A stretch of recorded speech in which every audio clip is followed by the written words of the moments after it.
I came home from a classified mission to find divorce papers waiting. They called my name. I rose to my feet. The steel cuffs bit into my wrists, cold and unfeeling. My wife refused to meet my gaze. My daughter looked at me for only a heartbeat before glancing away, her jaw quivering. The judge's voice was even. "Do you have anything to say before sentencing?" I slid a single sheet from my folder and set it on his bench. He read the first 3 lines, and the color drained from his face. "No one moves," he said sharply, his tone suddenly taut. "Shut the doors now." That was when the military police marched in, and the entire case began to unravel. Before the ruin there was love. I met Claire on a rain-slick street in Prague. A train delay left us both stranded. She laughed at my dry humor, and I liked that her eyes didn't flinch when I admitted my work was complicated. She never pried. That kind of restraint felt like trust. 2 years later we married. Every mission took a piece of me. Blood, bone, sanity. But I always came back to her. She made sense of the chaos. Our daughter, Emily, was born. The world suddenly seemed smaller, safer. I believed loyalty was something you could build a life on. The first crack was barely visible. Her calls during deployments grew shorter, less frequent. Then came the late-night meetings with her father's corporate attorney.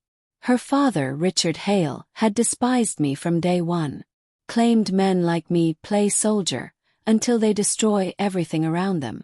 I stayed civil for Claire's sake. 4 months ago, I returned from a Black Ops mission in East Africa. No welcome home. No smile. Just a manila envelope on the kitchen table. Divorce papers. The front door opened. 2 officers stepped inside. "Marcus Hale, you're under arrest for the murder of Richard Hale." The evidence was airtight, too airtight. A silenced .45 military issue, found in a dumpster near the Hale estate. My fingerprints. My DNA. Security footage of a man with my build leaving at 2:14. Claire's statement was surgical. "I'd come back unstable," she said, bitter toward her father, having privately threatened him twice. Emily confirmed she'd overheard me saying, "He won't be a problem much longer."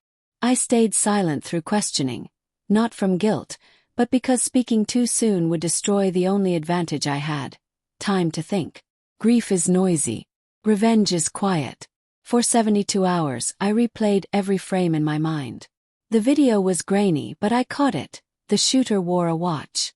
I hadn't worn one in 3 years, ever since mine snagged on a rappel line in Kandahar. Claire hadn't just betrayed me. She'd engineered the entire thing with military precision. Why? Money. Richard's death handed her controlling shares of Hale Industries, which she cashed out in days. $42 million. She thought her fabricated evidence would bury me forever. She forgot I'd dismantled operations far tighter than hers. The plan began in my cell. Step 1. I used my single phone call to reach Calloway, a retired teammate who owed me his life. I gave him 2 orders. Check the watch, find the lawyer. Step 2. I kept quiet in court. Let the prosecution build their towering cathedral of lies. Every stone they laid made my demolition cleaner. Step 3. While Calloway worked, I filed an obscure pre-trial motion buried in procedural jargon. It granted a judge the right to review classified materials in camera, privately. No one noticed. Not even Claire's smug attorney. 2 weeks before sentencing, Calloway delivered. The watch was a limited edition, only 6 given to Hale Industries executives after a merger. 4 were alive. 1 was dead, Richard Hale. The 6th was the company lawyer. Then came the crown jewel.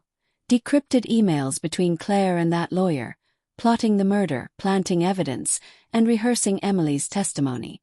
The wording was careful, never explicit, but the timestamps told the truth. 1 last piece was needed. Proof the lawyer laundered Claire's money through a military subcontractor known for covert, off-the-books work. I knew them. I'd trained some of their operatives. Which brings us back to the courtroom. The judge scanned the first line of my paper, a request for immediate review of classified evidence tied to federal investigations into Hale Industries defense contracts. The second line named the subcontractor. The third line referenced the decrypted emails, already in military custody. He didn't ask questions. Seal the doors. No one leaves. Military police stormed